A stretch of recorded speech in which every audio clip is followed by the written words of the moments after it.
dans le logiciel Cogilog Comptabilité. Le premier, c'est comment est-ce que l'on peut gérer manuellement le traitement de factures électroniques dans le logiciel Comptabilité pour générer des écritures comptables à partir de vos factures électroniques. Ça peut s'appliquer dans deux cas de figure, ce traitement manuel. Au premier cas de figure, vous êtes une petite société avec vraiment peu de volume de factures. Et donc là, on va vous montrer comment est-ce que, avec certains portails, certaines plateformes agréées, nous on aime bien la plateforme agréée Super PDP, avec cette plateforme-là, vous pouvez de manière gratuite, sans aucun coût, importer vos factures électroniques, mais ça peut être le cas aussi, le traitement manuel des factures électroniques. Si vous avez fait le choix d'une autre plateforme pour laquelle il n'y a pas encore de connecteur, ou il n'y a pas de connecteur avec Cogilog Comptabilité, vous pourrez dans ce cas-là télécharger les factures de votre plateforme et les importer dans le logiciel Cogilog Comptabilité. Le deuxième cas qu'on va voir, c'est le cas de figure d'import automatique avec une plateforme pour laquelle Cogilog a construit un connecteur avec la plateforme. Je vous dirais, il y a deux plateformes avec lesquelles on travaille. On va vous montrer le cas de figure d'un connecteur, c'est le connecteur avec la plateforme Super PDP, pour vous montrer comment ça permet d'automatiser les flux. Ensuite, il y aura un petit récapitulatif, une petite conclusion et des questions-réponses. Si vous avez des questions, vous pouvez les noter dans le chat de la solution de webinaire et en fin de session, je vais les dérouler. Notez enfin que si vous souhaitez télécharger le support que je vais vous montrer aujourd'hui, vous pouvez le faire en cliquant en allant sur le site cogilog.com/webinaire. Et là, vous pourrez télécharger les diapos que je vais montrer pendant ce webinaire. Alors, une fois que cela est dit, allons-y, rentrons dans le vif du sujet. Alors, sur le thème de la réforme, je pense que le thème de la réforme de la facture électronique, si vous êtes connecté aujourd'hui, c'est que vous êtes un petit peu alerte sur le sujet. Pour rappel, il y a deux volets à cette réforme. Le thème de ce qu'on appelle l'e-invoicing et le thème de ce qu'on appelle le e-reporting. Le e-invoicing, c'est la facture électronique et c'est le fait qu'on va devoir envoyer de manière électronique toutes les factures B2B. Donc, quand vous avez des clients qui sont des entreprises, B2B, c'est business to business. Quand vous avez des clients qui sont des entreprises, vous devrez leur envoyer vos factures de manière électronique. Et vous-même étant entreprise, quand vous recevez les factures de vos fournisseurs, vous allez les recevoir de manière électronique. Toute l'activité B2B, et c'est le thème de la facture électronique. Et enfin, pour l'activité B2C, il y a aussi un enjeu d'envoi de manière électronique des données. C'est ce qu'on appelle le e-reporting. Et là, on ne va pas envoyer le détail de chaque facture. On va plutôt envoyer un récapitulatif tous les 10 jours du flux de facturation qui a été fait auprès des clients particuliers. Et le e-reporting, ça vaut à la fois pour les particuliers et pour votre activité export ou intracom, pour lequel, finalement, comme l'État ne collecte pas la TVA sur ces flux-là, il est moins intéressé d'avoir le détail de l'ensemble des factures. Un simple récapitulatif des totaux l'intéresse. Donc, le e-invoicing ou la facturation électronique, je vous l'ai dit, c'est pour les activités B2B domestiques franco-françaises. Il faut que l'émetteur de la facture et le destinataire de la facture soient français. Et dans ces cas-là, à terme, toutes les entreprises privées en France sont concernées dès lors qu'elles collectent la TVA. Donc, il n'y aura pas de seuil minimal. Même une toute petite, une micro-entreprise, dès lors qu'elle est assujettie à la TVA, devra passer par la facture électronique. On a eu beaucoup de questions sur les auto-entrepreneurs qui sont en dessous du seuil qui bénéficient d'une franchise de TVA. Ce n'est pas parce qu'ils bénéficient d'une franchise de TVA qu'ils sont exonérés de TVA. Et donc, même les auto-entrepreneurs sont assujettis à la réforme de la facture électronique. Seules sont exclues vraiment les activités 100% exonérées de TVA, de type les activités associatives. Et le e-reporting, là, comme je vous l'ai dit, ça va s'adresser aux activités B2C, donc business to customer, ou B2B international. Donc là, vous devrez transmettre en tant qu'entreprise, si vous avez une activité B2C, par exemple, si vous avez une caisse, eh bien, vous n'allez pas enregistrer l'ensemble de tous les encaissements, vous allez enregistrer un récapitulatif tous les 10 jours des flux de facturation que vous avez fait auprès de vos clients particuliers. Alors, quel est le calendrier pour tout ça? Il y a un calendrier avec 2 grandes étapes, 2 grands jalons. Le jalon de septembre 2026 et le jalon de septembre 2027. Alors, bon, là, il y a eu les tests en 2025-2026. Le premier jalon de septembre 2026, en réalité, il est double. C'est un jalon pour les grandes entreprises et les entreprises de taille intermédiaire qui implique pour ces grandes entreprises d'émettre des factures électroniques à partir de septembre 2026. Donc, si vous avez des fournisseurs qui sont des grandes entreprises, Orange, EDF, que sais-je, ils vont vous envoyer à partir de septembre 2026, donc dans 2 mois, vos factures fournisseurs sous forme de factures électroniques. Cela implique que pour toutes les entreprises, là, qu'il s'agisse de petites ou de grandes entreprises, à partir de septembre 2026, la même date, les petites entreprises ont l'obligation de recevoir, d'être en capacité de recevoir leurs factures de manière électronique, de manière dématérialisée. Et pour être en capacité de recevoir une facture électronique de manière dématérialisée, il aura fallu au préalable avoir choisi une plateforme agréée pour accueillir, recevoir ces factures électroniques. Et le jalon suivant, c'est septembre 2027, où là, toutes les entreprises, quelle que soit leur taille, auront l'obligation d'émettre des factures électroniques. Donc, TPE, PME, quelle que soit la taille, toutes les entreprises, dès lors qu'elles font de l'activité B2B, devront envoyer leurs factures de manière dématérialisée en septembre 2027. Dernier sujet sur le calendrier, le possible report. On a cru jusqu'à il y a encore peu de temps que l'État allait peut-être reculer. La loi a précisé que l'administration peut très simplement, dès qu'elle le souhaite, décaler de 3 mois le délai de mise en place de la réforme. Là, on est à 2 mois de la mise en place de septembre 2026 et les dernières informations de l'administration sont qu'elles n'ont pas prévu de décaler le jalon de septembre 2026. Je pense que ce jalon sera a priori tenu. L'administration a simplement précisé qu'elle ferait preuve de tolérance si certaines entreprises sont en retard par rapport à ce jalon.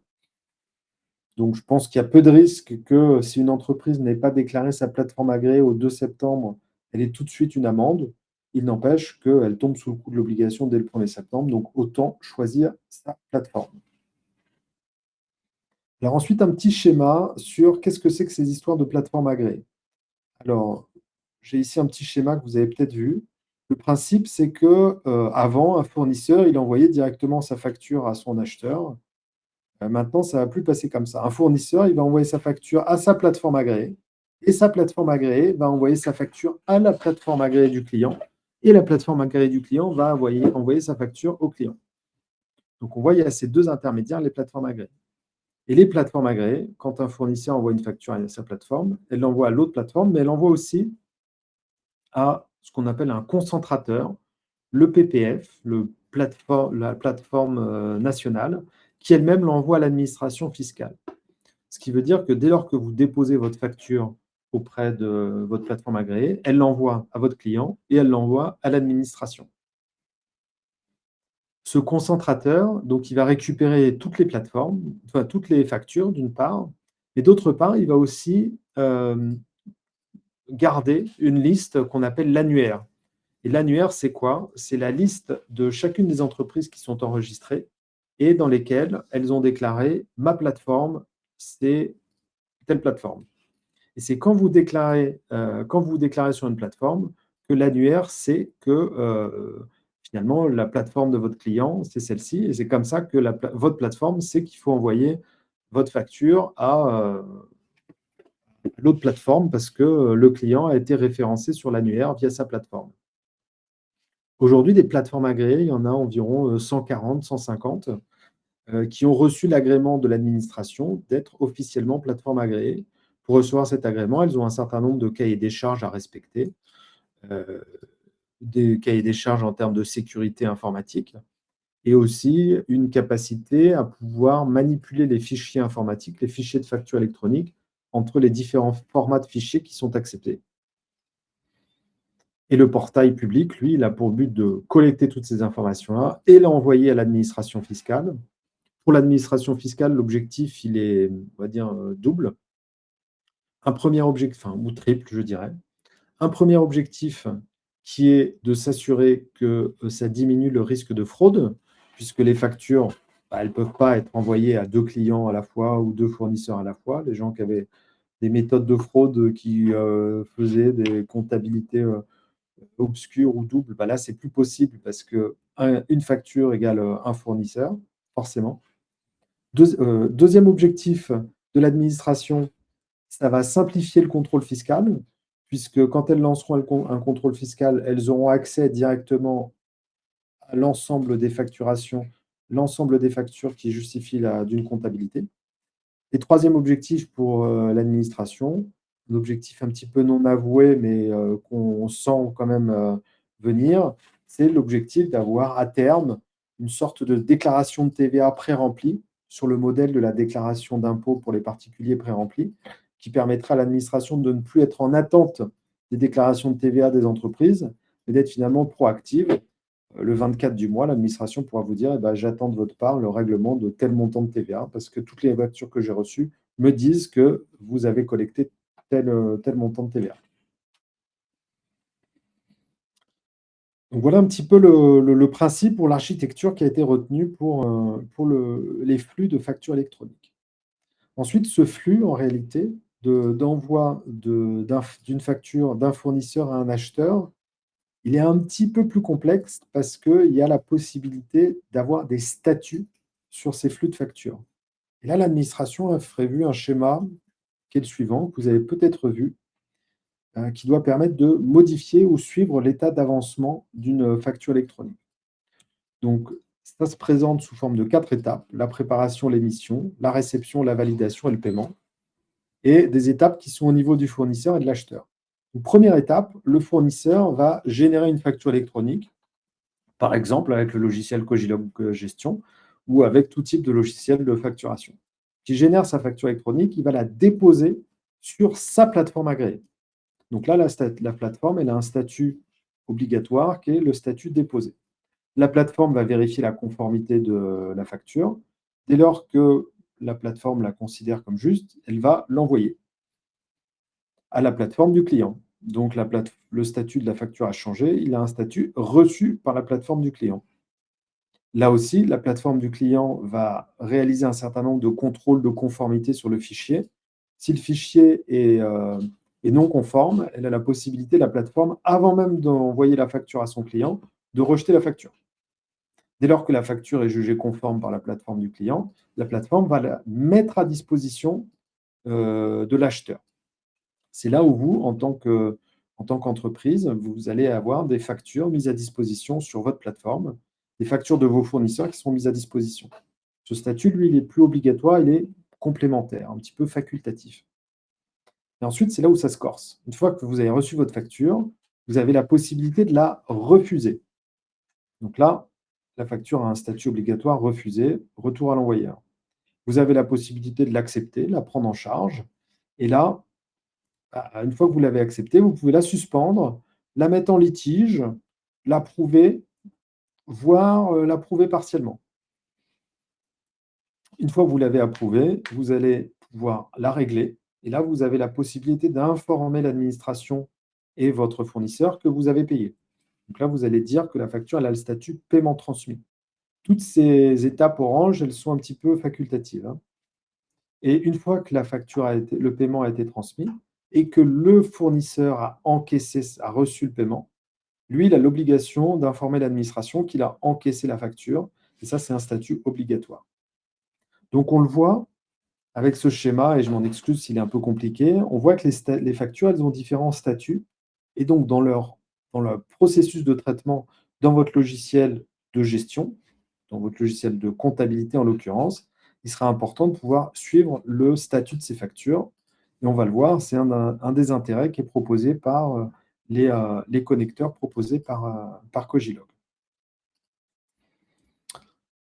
Donc, si on synthétise un petit peu ce rappel réglementaire, votre obligation en tant qu'entreprise, c'est votre seule obligation à ce stade, c'est d'avoir choisi votre plateforme agréée pour vos factures fournisseurs avant le 1er septembre 2026. Sachant que sur la plupart des plateformes, quand on choisit sa plateforme, la plateforme va envoyer l'information à l'administration Et vous avez, donc du coup, là, vous êtes conforme avec la réglementation puisque vous avez défini votre plateforme. Quand vous choisissez votre plateforme, vous pouvez demander à ce que le choix soit effectif dès maintenant ou effectif au 1er septembre 2026. Ça, la plupart des plateformes proposent ce choix-là. Ensuite, une fois que vous avez choisi votre plateforme, bah, il y a plusieurs options. Soit vous pouvez opter pour l'une des deux plateformes agréées recommandées par Cogilog. Nous, on recommande d'une part la plateforme agréée Super PDP. Cette plateforme, elle est plutôt à destination des entreprises et elle a plusieurs intérêts. Le premier intérêt, c'est que bah, elle est parmi les plus économiques du marché. En format payant, elle est à moins de 1 centime, enfin, à 1 centime par facture. Et elle a une option gratuite si on n'utilise pas de connecteur. L'option gratuite, elle permet de télécharger manuellement toutes vos factures fournisseurs jusqu'à 1000 factures par mois. On voit déjà 1000 factures par mois, vous êtes déjà une si petite entreprise que ça. Donc elle a l'avantage d'être bon marché, de bien fonctionner, et nous, on l'aime bien aussi parce qu'elle est très facile d'utilisation. Vous verrez, l'interface graphique est facile à utiliser. Si vous allez sur notre site internet, sur la page facture électronique, les logiciels facturation électronique, vous verrez une documentation un peu plus précise et on a mis à disposition un pas à pas pour vous expliquer comment créer votre compte sur la plateforme Super PDP. Et on a une deuxième plateforme avec qui on travaille qui s'appelle Je Facture. Cette plateforme, elle est plutôt à destination des cabinets comptables, mais elle peut être aussi utilisée par les entreprises. Et elle est commercialisée par l'Ordre des experts comptables. Et elle propose aussi tout un tas de fonctionnalités. Elle a probablement un peu plus de fonctionnalités que Super PDP, mais elle est un petit peu plus complexe à utiliser. Et elle est aussi un petit peu plus chère. Donc, soit vous pouvez passer par ces deux plateformes que l'on recommande, soit vous pouvez aussi passer par une autre plateforme de votre choix. Il y a, je vous ai dit, 140 plateformes qui ont reçu leur agrément. Si vous utilisez une autre plateforme que Super PDP ou que Je Facture, par contre, nous, on n'aura pas de connecteur automatisé à vous proposer, ce qui veut dire qu'il vous faudra vous connecter sur les plateformes et aller télécharger sur le portail de votre plateforme agréée les factures électroniques si vous souhaitez les importer dans Cogilog Comptabilité. L'autre élément qui est important à savoir si vous passez par une plateforme sans connecteur, c'est que vous pourrez tout à fait générer les écritures comptables de manière électronique à partir des factures que vous aurez téléchargées. En revanche, vous n'aurez pas la possibilité de modifier le statut des factures depuis Cogilog Compta, puisqu'il n'y aura pas de connecteur entre la plateforme et Cogilog Compta. Donc dans ce cas-là, il faudra, si vous souhaitez par exemple rejeter une facture ou indiquer que la facture a été payée, eh bien, il faudra vous connecter à la plateforme pour modifier le statut des factures. Alors, ce que je vous propose maintenant qu'on a vu ça, c'est de rentrer dans le concret avec mes deux études de cas un petit peu plus concrètes. Première étude de cas, c'est l'import manuel des factures électroniques. Alors, pour ce faire, j'ai quelques diapos, et puis après, je vais vous montrer en réel.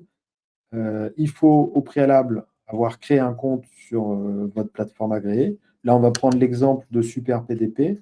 Super PDP, l'avantage, comme je vous le disais, si vous utilisez la version gratuite, c'est que vous pouvez créer votre compte gratuitement et télécharger jusqu'à 1000 factures fournisseurs par mois. Donc, c'est plutôt pas mal. Mais c'est manuel, il faudra télécharger facture par facture. Et dans la prochaine mise à jour de Cogilog Compta, vous aurez la fonction d'import manuel des factures électroniques où vous allez pouvoir créer votre réglage par défaut et ensuite cliquer sur le bouton Importer pour importer les factures électroniques que vous aurez téléchargées. Ça vous permettra de générer des écritures comptables. Donc là, quelques écrans. Vous allez sur votre plateforme agréée, par exemple Super PDP. Vous voyez vos factures d'achat. Vous téléchargez le format FactureX PDF de la facture qui vous permet d'avoir et le PDF et la facture électronique. Ensuite, dans Cogilog Compta, vous allez aller dans l'écran d'import des factures électroniques. Vous allez aller dans le paramétrage au préalable pour dire que donc là, il n'y a pas de connecteur, donc vous faites un import manuel. Vous allez dire que le journal pour l'import des factures, c'est le journal des achats. Le compte fournisseur par défaut, c'est ça. Le compte d'achat, c'est ça. Vous allez aussi pouvoir définir des règles de gestion sur le libellé de l'écriture comptable, la référence de l'écriture comptable, le numéro de pièce, par exemple. Une fois que vous avez fait ça, tac, une fois que vous avez fait ça, vous allez voir vos factures électroniques. Vous avez un bouton importer. Quand vous cliquez dessus, ça importe les factures électroniques. Là, on voit qu'il y a un bouton rouge qui indique qu'il n'y a pas de règle de gestion pour cette facture électronique.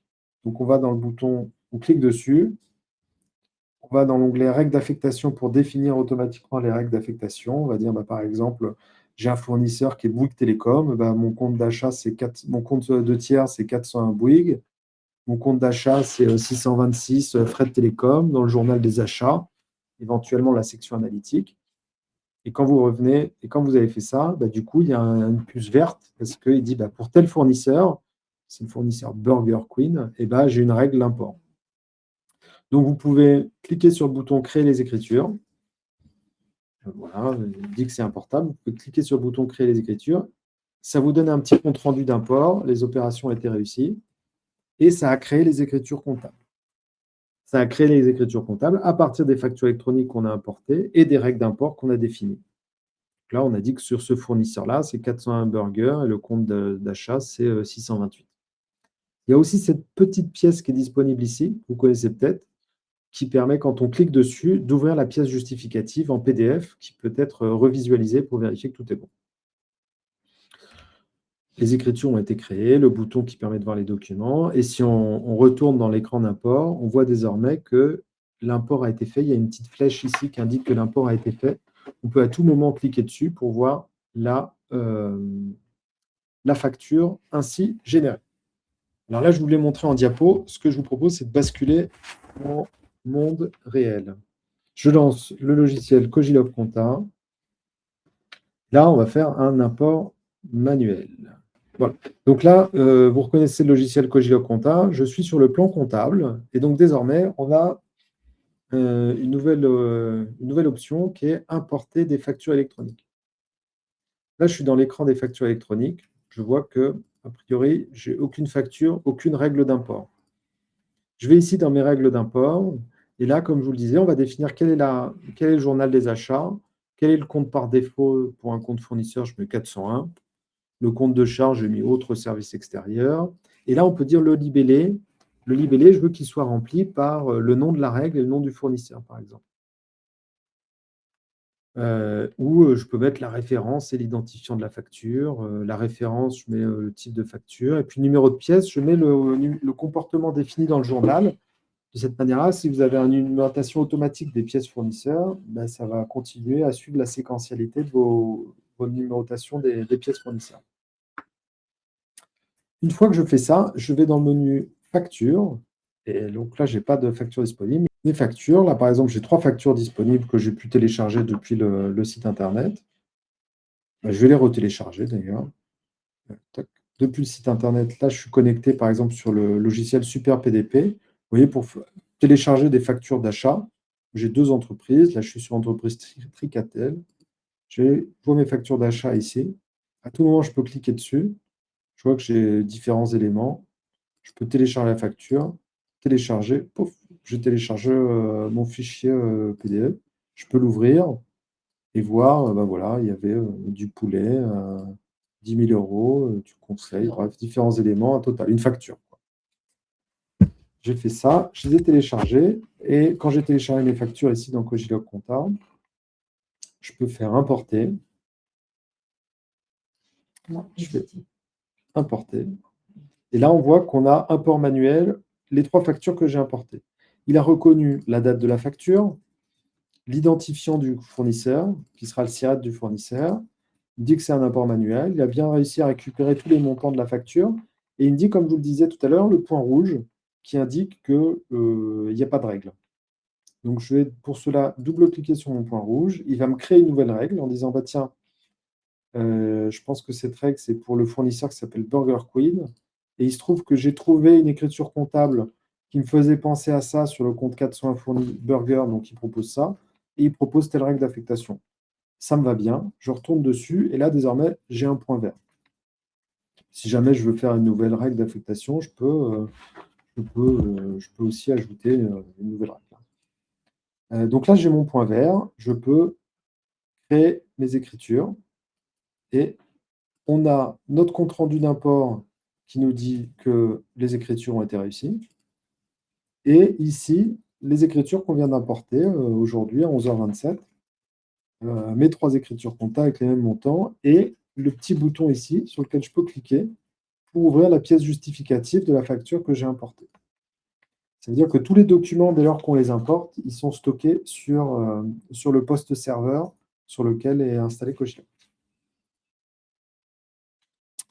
Euh, voilà. Et du coup, si je retourne sur l'écran des factures électroniques, je vois désormais que ces factures-là, elles ont été importées. Je peux à tout moment recliquer sur le bouton pour revoir les factures que j'ai importées si je me pose des questions.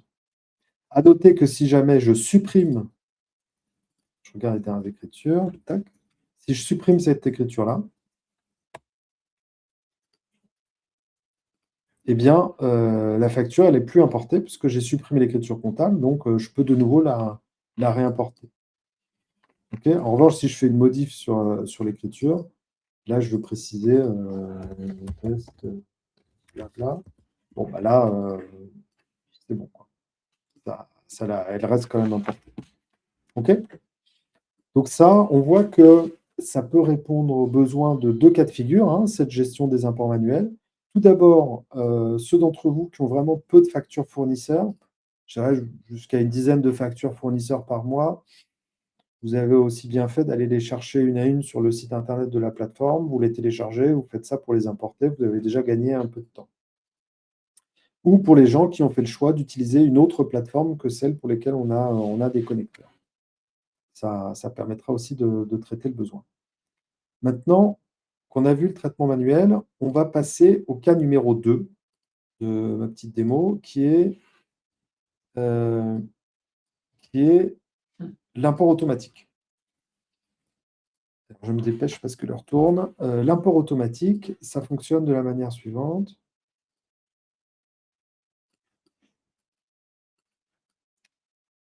L'import automatique. Donc là, il y a aussi un petit tuto pour créer son compte sur Super PDP. Là, il y a une licence à commander chez nous pour avoir accès au connecteur pour Super PDP ou je facture.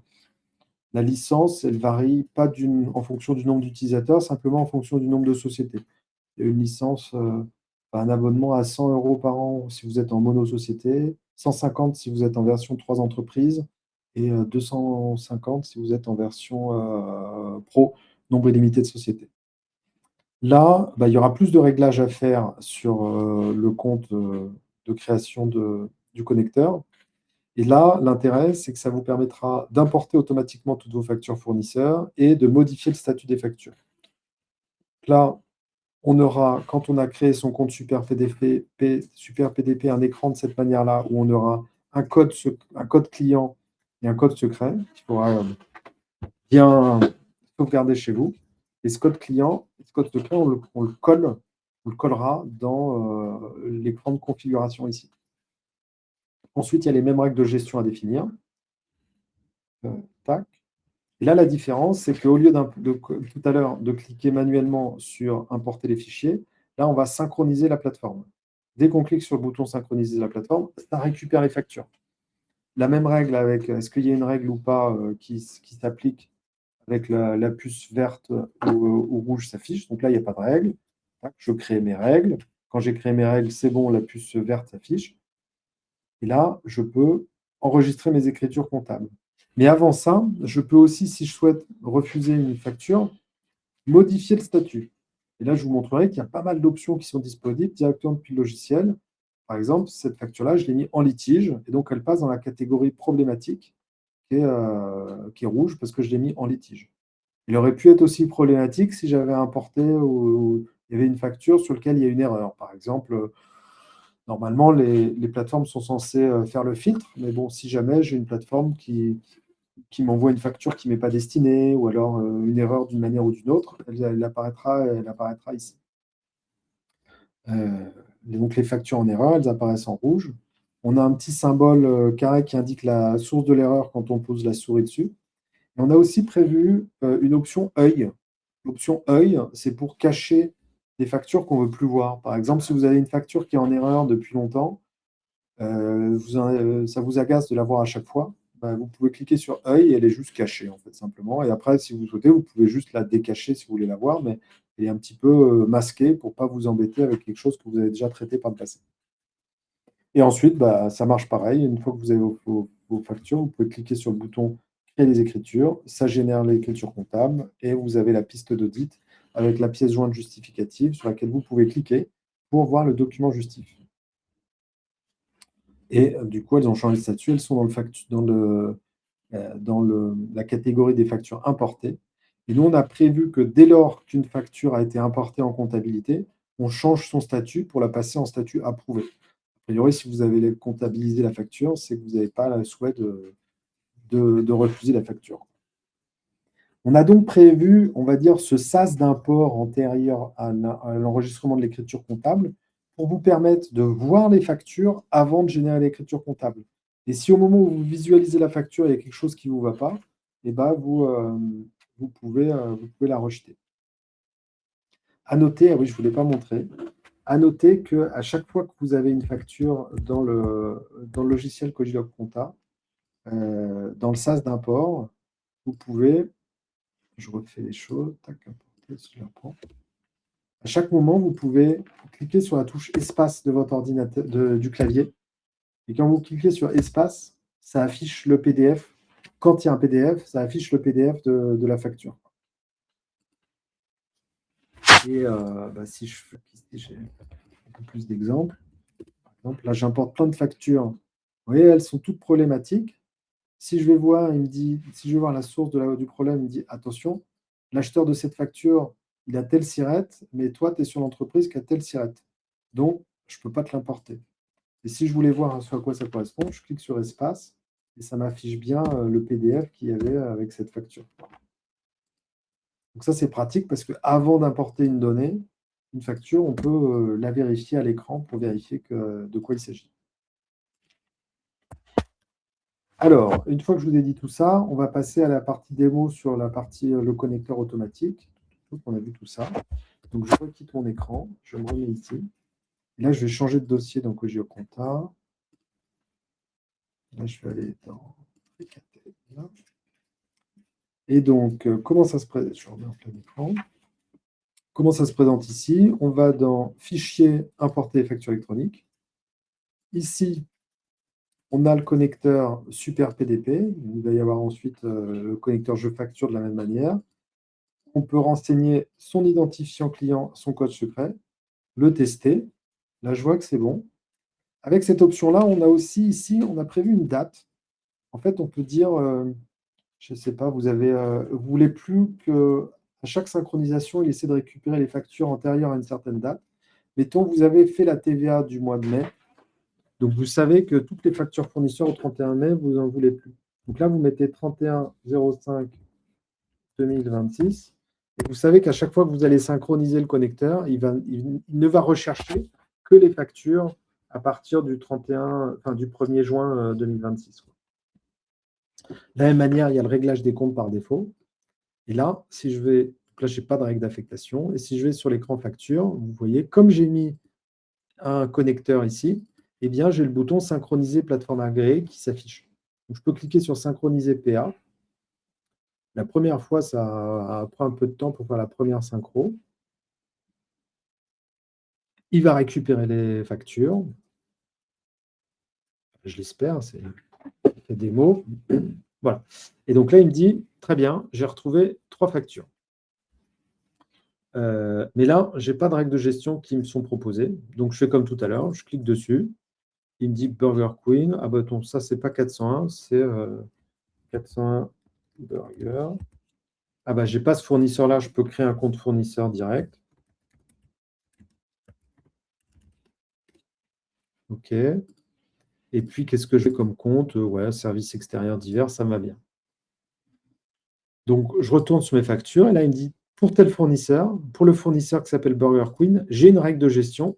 Donc, pour moi, c'est tout bon. Je peux faire l'enregistrement de l'écriture. Cette facture, elle a un statut approuvé. Si jamais je veux changer son statut, eh ben, je peux cliquer sur la colonne statut et changer le statut. Et donc là, ça envoie directement l'information à la plateforme que j'ai changé le statut. Et vous allez voir, quand on fait certains statuts, il va falloir justifier de quelle est la cause de ce rejet. Par exemple, pourquoi est-ce que vous approuvez partiellement? parce que le SIRET est erroné, parce que la référence est manquante, parce que la remise est erronée, voilà. Vous avez plein de raisons qui vous sont proposées. Si vous voulez la refuser, ben, je la refuse parce que c'est une erreur de destinataire, ou le contrat est terminé, ou c'est un doublon de facture, voilà. Voilà. Je vais refuser. Tac, taux de TVA. Je vais te mettre autre chose. Alors, il ne veut pas du taux de TVA erroné. Peut-être parce que je vais juste la mettre en litige. Voilà. Quand elle est en litige, elle part dans la catégorie problématique, comme celle qu'on a vue, qu'on voyait tout à l'heure. Tac. Donc, quand elle est en statut problématique, il y a toujours la petite coche orange. Il suffit de positionner la souris dessus et il nous dit bah, pourquoi est-ce qu'elle est problématique? Parce qu'elle est en litige. Ok. Euh, on a cette fonction œil dont je vous parlais tout à l'heure. Cette fonction œil, elle permet de cacher les choses que vous voulez plus voir. Donc là, il y a une catégorie cachée en plus. Vous savez que bah, cacher, c'est les choses que vous avez traitées, vous ne voulez plus les voir. À chaque fois qu'il va réinterroger la plateforme, elle va remonter. Bah, pour l'instant, vous l'avez cachée. Si vous voulez arrêter de la cacher, bah, vous recliquez dessus et elle n'est plus cachée. Et on peut cacher tout ce qu'on veut. Tac. Et donc, ces deux-là, par contre, je peux vouloir créer les écritures comptables. Je fais créer. Et c'est comme tout à l'heure. Ça m'a mis un petit rapport d'import qui me dit bah, pour tel fournisseur, telle facture, j'ai créé l'écriture comptable. Et ici, je vois l'écriture comptable. Bon, alors là, libellé, on n'avait pas mis de règles très avancées, mais on a juste mis le nom du fournisseur, mais on aurait pu mettre des règles plus avancées. Et ce qui est intéressant, c'est que je peux cliquer aussi ici sur le document justificatif et voir, là, il n'y avait pas de PDF, il n'y avait que le fichier de code, mais je peux voir le document justificatif qui justifie de ma facture. Alors, qui justifie de ma facture. Et puis voilà, là, on a comptabilisé nos informations, donc on est tout bon. Dès lors qu'on a finalement réalisé un paiement, eh ben, on peut modifier le statut ici et dire que le mettre en paiement transmis, par exemple. Là, si elle a déjà un statut encaissé, ça veut dire que notre fournisseur nous dit qu'on l'a déjà payé. Ben voilà, un petit peu le mode de fonctionnement. Ce que je vous propose, comme l'heure a déjà pas mal tourné, c'est de faire ma petite conclusion et puis de voir les questions-réponses. Alors, comparatif des deux approches, entre le manuel et le connecteur. Moi, je pense que, c'est à vous de voir, hein, mais il y a un seuil minimal de facture. Quand vous êtes une toute petite entreprise, que vous avez vraiment peu de factures fournisseurs, bah, ce n'est pas gênant quand vous faites votre compta une fois par mois ou une fois par trimestre, de vous connecter à la plateforme, de télécharger les quelques factures fournisseurs que vous avez. C'est très bien. Et ça, dans ce cas-là, vous pouvez utiliser la version gratuite de Super PDP. Je vous l'ai dit, jusqu'à 1000 factures par mois. Ça vous permet d'être en conformité et d'avoir aucun coût supplémentaire. En revanche, je me dis, si vous avez un peu plus que 10, 15 factures par mois, bah, autant prendre le connecteur parce que quand même, ça vous fait gagner du temps. Vous n'avez pas à vous poser la question, est-ce que je l'ai récupéré cette facture-là, est-ce que je ne l'ai pas récupérée? Vous cliquez sur le bouton et par défaut, il reprend toutes les factures. Si vous l'avez déjà prise, il ne fait pas de doublon. Il voit qu'il a déjà pris une facture, donc il ne la refait pas. L'intérêt, alors, le changement des statuts de facture, ben, quand vous êtes en manuel, ça se fait depuis la plateforme. Quand vous êtes avec un connecteur, vous pouvez le faire directement depuis Cogilio Compta ou depuis la plateforme en fonction des plateformes. L'avantage de l'import manuel, bah, pour des petites structures, c'est que c'est simple et que c'est gratuit. L'avantage du connecteur, c'est que vous avez davantage d'automatisme. Vous n'avez jamais besoin de vous connecter à la plateforme agréée finalement et vous faites tout depuis Cogilog Compta. Et le coût, bah, je vous l'ai dit, là c'est gratuit. Là, côté Super PDP, on a un coût qui est à 1 centime par facture. Et Cogilog, bah, il y a un abonnement de 100 euros, 150 euros, enfin 100 euros en mono-société, 150 euros en version 3 entreprises et 250 euros en version pro. De nouveau, merci à tous pour votre attention pour ce webinaire. Et on reste à votre disposition si vous avez la moindre question complémentaire. Le connecteur, il est déjà disponible sur notre site internet où vous pouvez contacter le service commercial. Et il y aura une mise à jour dans le courant de l'été qui intégrera les fonctionnalités qu'on vous a montrées à l'écran ce matin. Eh ben, merci à tous et bonne fin de journée. Au revoir.